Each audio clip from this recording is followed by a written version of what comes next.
The Iran war has severely impacted the global economy, causing the worst oil supply disruption since 1973 as the Strait of Hormuz remained disrupted.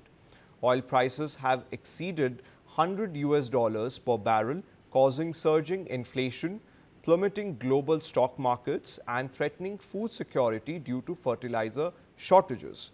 And India is managing concerns regarding LPG availability due to supply disruptions from West Asia. India relies on imports for over 60% of its LPG needs, with a significant portion traditionally moving through the Strait of Hormuz, making it vulnerable. Now, viewers, this has prompted many food joints across the country to cut down on its menu list. Popular foods like butter chicken and dosas have disappeared from some Indian menus. Ceramics factories in India have stopped firing their kilns as they need natural gas or propane. Bangladesh too is facing the heat as its textile export have been disrupted due to flight cancellation. Zara clothes were seen piled up at airports in Bangladesh. To curb commutes and conserve fuel, Sri Lanka has moved to a shorter work week by declaring Wednesdays a public holiday. South Korea were urged to take shorter showers as much of the energy they use to heat water comes from West Asia. Another Asian country, Laos, has adopted a 3-day class schedule by shortening its school week. Thailand's premier wore short-sleeved shirts to work and urged others to do the same. Government offices are required to cap air conditioner use to conserve energy. To conserve energy, the Philippines has asked civil servants to skip the elevator and take the stairs. With missiles targeting Gulf nations, Formula One has cancelled some races in Bahrain and Saudi Arabia. Australian farmers are planting less wheat due to worries over fertilizer prices and their availability. Farmers around the world are worried about their harvest as fertilizer prices rise. A third of the world's fertilizer is shipped through the Strait of Hormuz. Buying a house in the United States has become more expensive. Oil prices are driving fears of higher inflation, pushing up mortgage rates. Gas lines are back even in Texas, worried about a price spike. Drivers in San Antonio lined up for 30 minutes at a Costco. Now, sugar mills in Brazil, the world's biggest producer, may switch to making more biofuel to cash in on high energy prices. Venezuela gets to export fertilizer again. The Donald Trump administration loosens sanctions to help US farmers. Russia is getting a little richer. Surging energy prices are shoring up Russian oil-heavy economy. Ukraine may run short on Patriot missiles. The war has depleted stocks of the US interceptors used by Kyiv to fend off Russian attacks. Egypt has curtailed shopping hours to 5 days a week to conserve energy. And that's not all. Cancer drugs might not reach soon some patient on time. Shutdowns in cargo hubs like Dubai and Doha threaten medicines that must be kept refrigerated. Shakira, Christina Aguilera and others have postponed their concerts in the region over security concerns. Amid rising oil and gas prices, track suits could get more expensive. The polyester in them is made from petrochemical. Party balloons may be harder to find. Qatar produces a third of the world's helium, a byproduct of the natural gas. A production and export halt, balloon supplies may run short.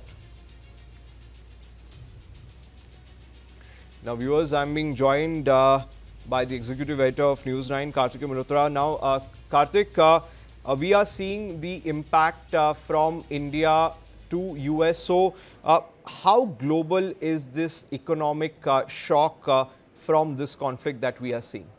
No, I think, you can't overstate how shocking this is likely to be for the world economy at large. And I think any overstatement there would pretty much be an understatement, simply because of the fact that energy is so central to every single operation across industries, across society, anywhere in the world. And, let's start actually first with the US. And there's so much information that we are flashing on the screen. But in the US, the housing crisis is just one part of it. Right now, everything from filling up gasoline, which is called, gasoline is what we call as petrol. Filling up gasoline tanks in the US has become so expensive that it is already impacting consumer sentiment.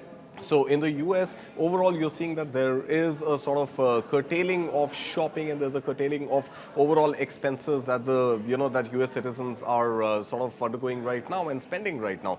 Move to Europe. There's another trend in Europe that a lot of people there are actually opting for second-hand electric vehicles.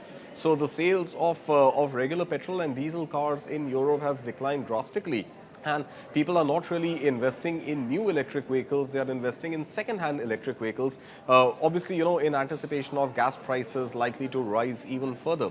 Now, this direct impact of rising oil prices, and some estimates suggesting that it could potentially, if this happens to be a prolonged war, then gas could reach and oil could reach as much as $200 per barrel, is something which is going to cause inflation across the world. Now, every time there is inflation, it is likely to be followed by stagflation and then by recession. And this is something, a mood which is also reflecting in stock markets across the board. So this morning, for example, both Japan and South Korean stock markets were very badly hit because of the latest sort of inflection point which has come in the war with the Yemen Houthis now involved directly in the conflict.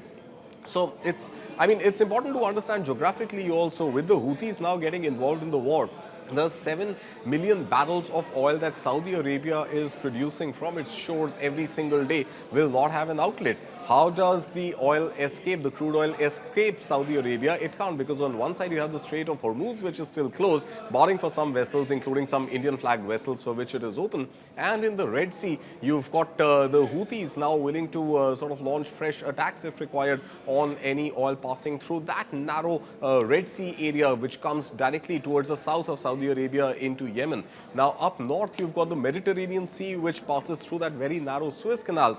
But again, you've got the Hezbollah sort of, active in that Lebanon region up in the north. So Saudi Arabia, which is one of the biggest sort of manufacturers, producers of crude oil, will be in a situation that its oil production will not find an outlet. And that is something, with the supply constraint, is likely to jack up oil prices even further.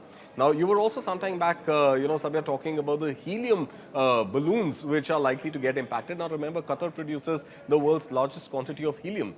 But the use case of helium goes well beyond the party balloons, because helium is a gas which is also used in medical devices, medical equipment, including your CT machines and then your MRI machines. So imagine a scenario where, in case the gas shipment of helium is not allowed to come through Qatar, and in any case Qatar halting its gas production, helium becomes a big factor which determines medical costs and also availability of these radiology tools like CT and MRI machines. So the impact can definitely not be overstated at this point.